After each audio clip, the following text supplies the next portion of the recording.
Welcome back to the Gentleman's Guide to Gaming. Now Gorman is carrying Gorman is carrying Wizbowski with him, not knowing that Wizbowski is Burke's man, and Wizbowski is just as culpable for all of this hell as Burke ever was. So slowing himself down for the sake of the corporate suit. Hicks being the hero and supporting Ripley. And yes, I am aware that there's a xenomorph in the vents with us. But I'm hoping, against hope, that it won't catch up to us on one of our turns. The xenomorph can move 4 spaces a turn, essentially, whereas most of our Colonial Marines can only move 2.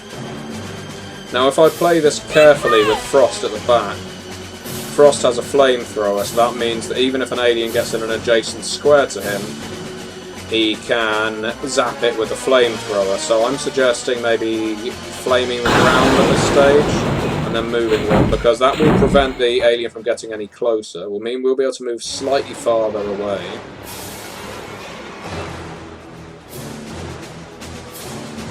And move all our other Colonial Marines out of danger. Gorman now panting like a paedophile on a playground as he lugs the heavy body of Wizbowski with him through the vents. And I think that should get the alien right in the mush of Frost.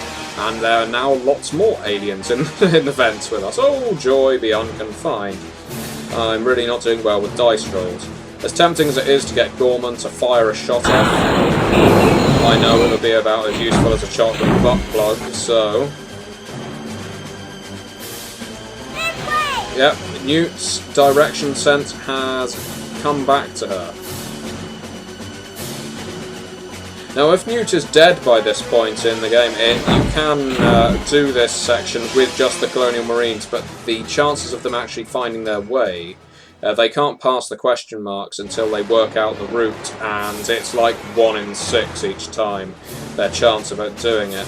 So, if you get to this point and somehow you've managed to kill Newt, then you might as well give up on the game, to be honest, unless you want to see a dramatic death scene, and that is a lot of xenomorphs that Frost has now got to fend off. All I can really do is keep the other characters moving ever forward. Ripley's not going to abandon Newt, and Hicks isn't going to abandon Ripley because he did say he'd protect her. No, I think that was Hudson, but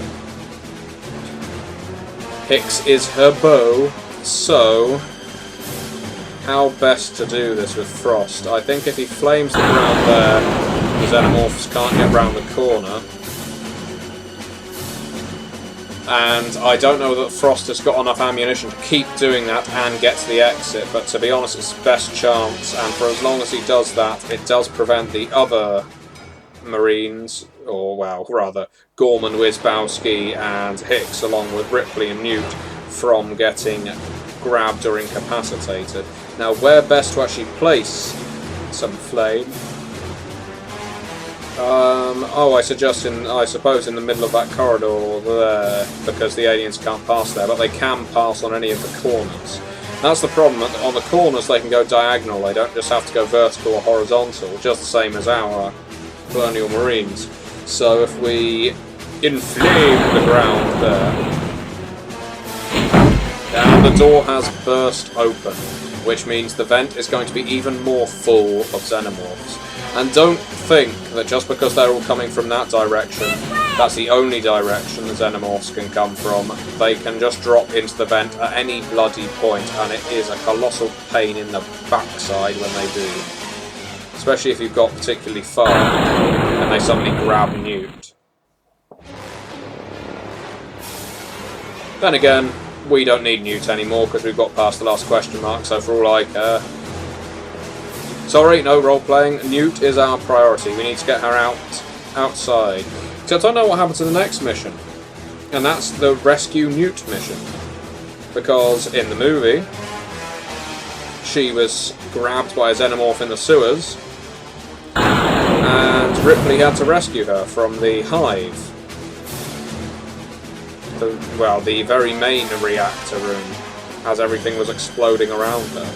And yep, that's what will happen next if we manage to get any of our Colonial Marines out of here. And Ripley is out, so that means we can do the next part of the mission, as is Hicks.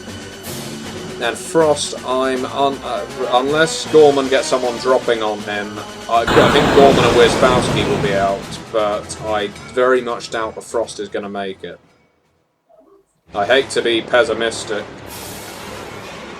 but yeah, I don't... Oh, and there we go. Xenomorph has landed on Frost. Gorman... Oh, and no, Frost can't overpower the Xenomorph either. Fortunately, by staying there, he does create a bit of a jam. As he's still fighting the Xenomorph as well, he's not been dragged into the ceiling.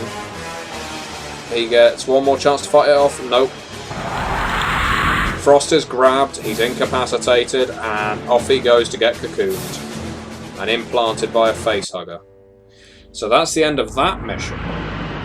And, well, we're very nearly imitating the film with who we've got surviving at this stage. We've definitely got, well, we've got Hicks, Ripley, and Newt. Wizbowski and Gorman are, well, Wizbowski especially is a very odd addition to that little casting list. But, here we go. Here we go. So as you can see, Ripley, Hicks and Gorman are all armed with pulse rifles, and Wizbowski has the flamethrower that he had in the first mission, except he is wounded, which means his accuracy is down. Ripley can change her weapons around from flamethrower to pulse rifle and back again if she so chooses, as per the film. And now... well, we're hunting Newt, essentially. We're trying to find Newt, and she could be in any one of those rooms. Ripley has her location on the tracker. As you can see, she's 17 meters away, essentially. But finding out which room she's in is partly trial and error, partly just following, well, trying to get closer and closer.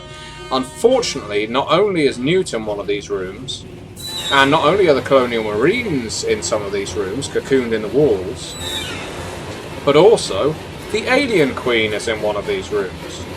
Now, if we happen to bump into the Alien Queen, and we don't beat a hasty retreat, because she will let you go. If you leave immediately, she won't attack you with her honor guard. But if you hang around for too long, the Alien Queen will, well, she will kill you.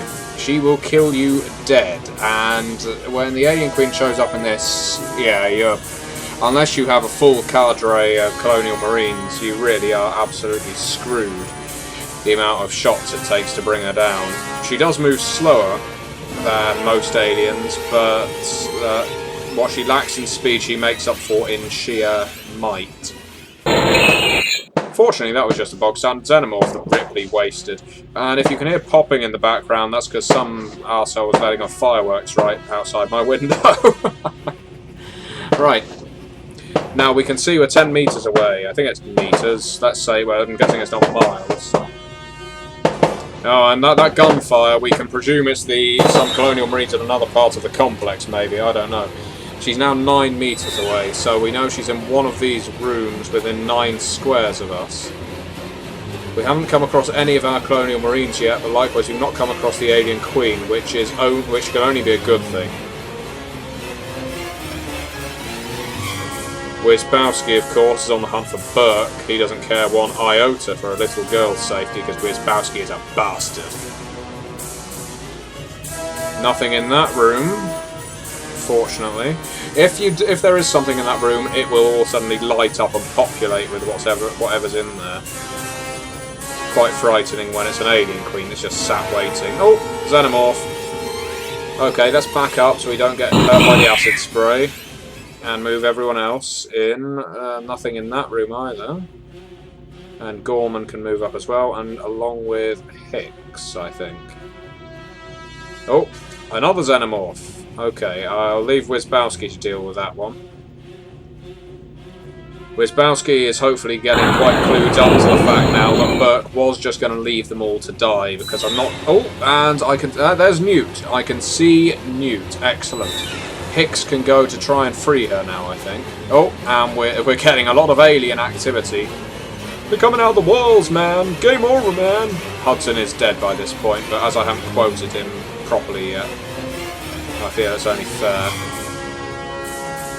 I'm not sure what Gorman's going to do about that Xenomorph, because unless he can hit it with his lane accuracy, no, he can't.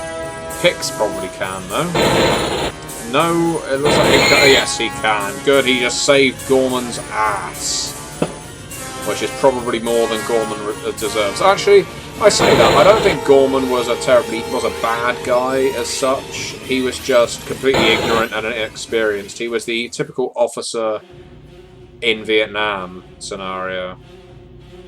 Didn't know a thing about battle. Doesn't look like Charles likes our secret weapon. I'll get Wisbowski to finish that one off. Then we'll get Gorman to move out. Oh, and there's another person cocoon there, and it's Burke. Well, there's a coincidence. Now, should we bother with Burke? Really? I'm really not sure. Oh, yeah, why not? But now I'm thinking it's going to take quite a while to get over there and pick him up. Of course, Wisbowski will have to make his way over, because I have said that I'm role-playing this. A role-play, dear boy, yes. Not just rolling the dice, but taking on the role. I'm not going to have Hicks pick up Burke. Honestly, bugger Burke. To coin a phrase. And the reactor has blown. Do I care enough about Burke? Ripley definitely does not care enough about Burke. If I recall, she was going to nail him to the wall. Wisbowski is going to go and pick up Burke because I said that's the kind of thing he's going to do.